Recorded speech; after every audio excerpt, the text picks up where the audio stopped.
हम गुंजन चौधरी एकटा सोहर गीत प्रस्तुत करऽ जाइ छी। गीत के अहाँ सब अंत तक सुनब। देवकी जे चलली नहाए की मन पछतावै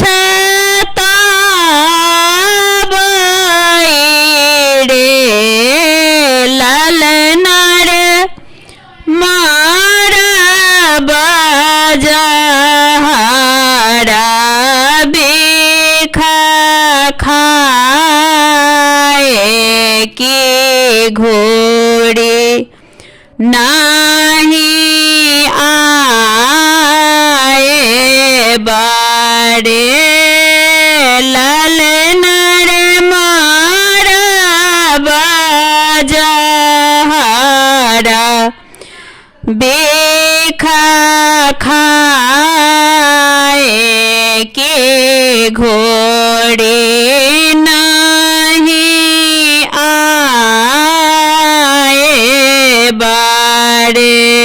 जानी तो है देवकी डेरा बहमाना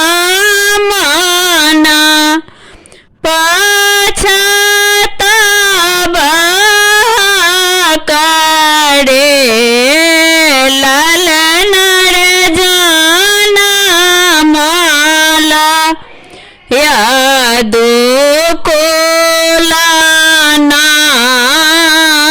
दाना बांसा का दाना रे ललना रे जाना मालाया दो कोलाना दाना बांसा का दाना रे।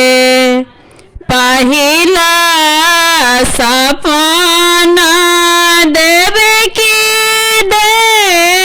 देखला पहिला पहर राती रे ललना रे छोटा छोटा आमोआ के गाछ गोदा गोदलो बुधला रे ललना रे छोटा छोटा आमोआ के गाछ गोदे गोदलो बुधला रे।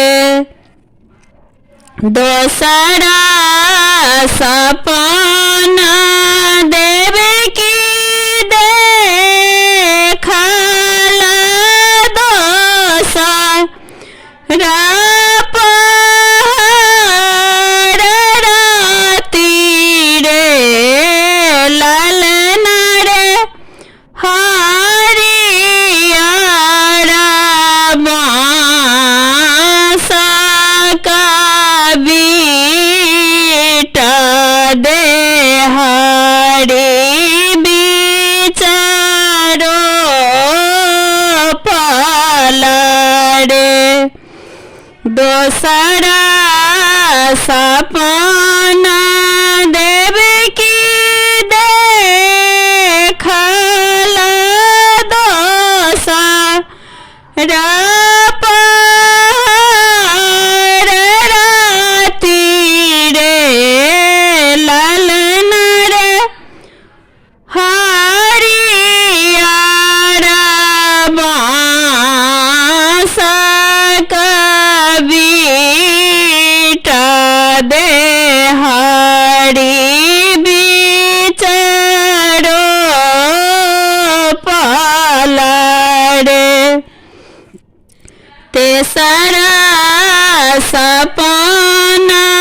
देवकी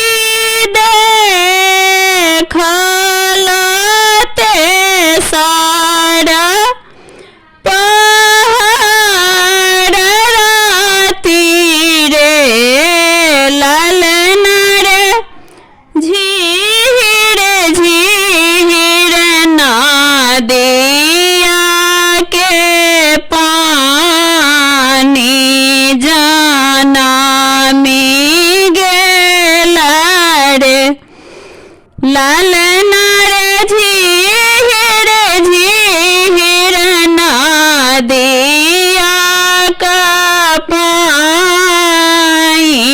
न दाही जना जाना में गेला रे चारी मास पान देवकी देखल चारी माँ पहाड़ राती रे लालना रे सुंदर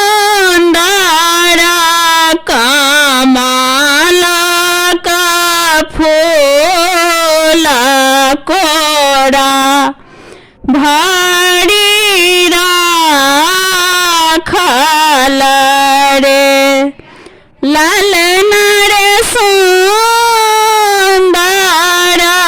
कमल का फूल कोड़ा भारी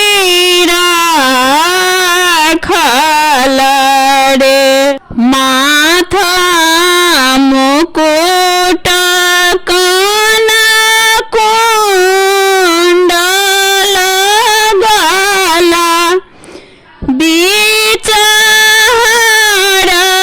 शोभै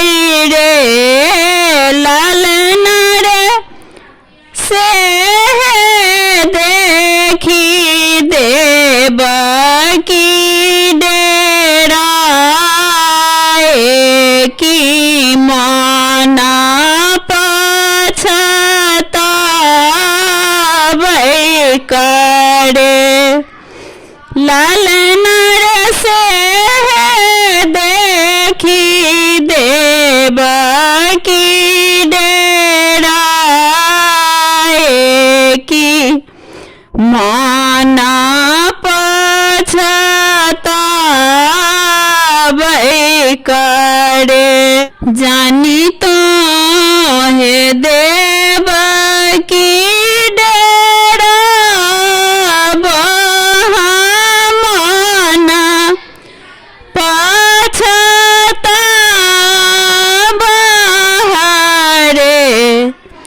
लालना रे इहो पुत्र हेता दुख मोचन गोकुल बचाओ तारे लालना रे इहो पुत्र हेता दुख मोचन गोकुल बचाओ तारे।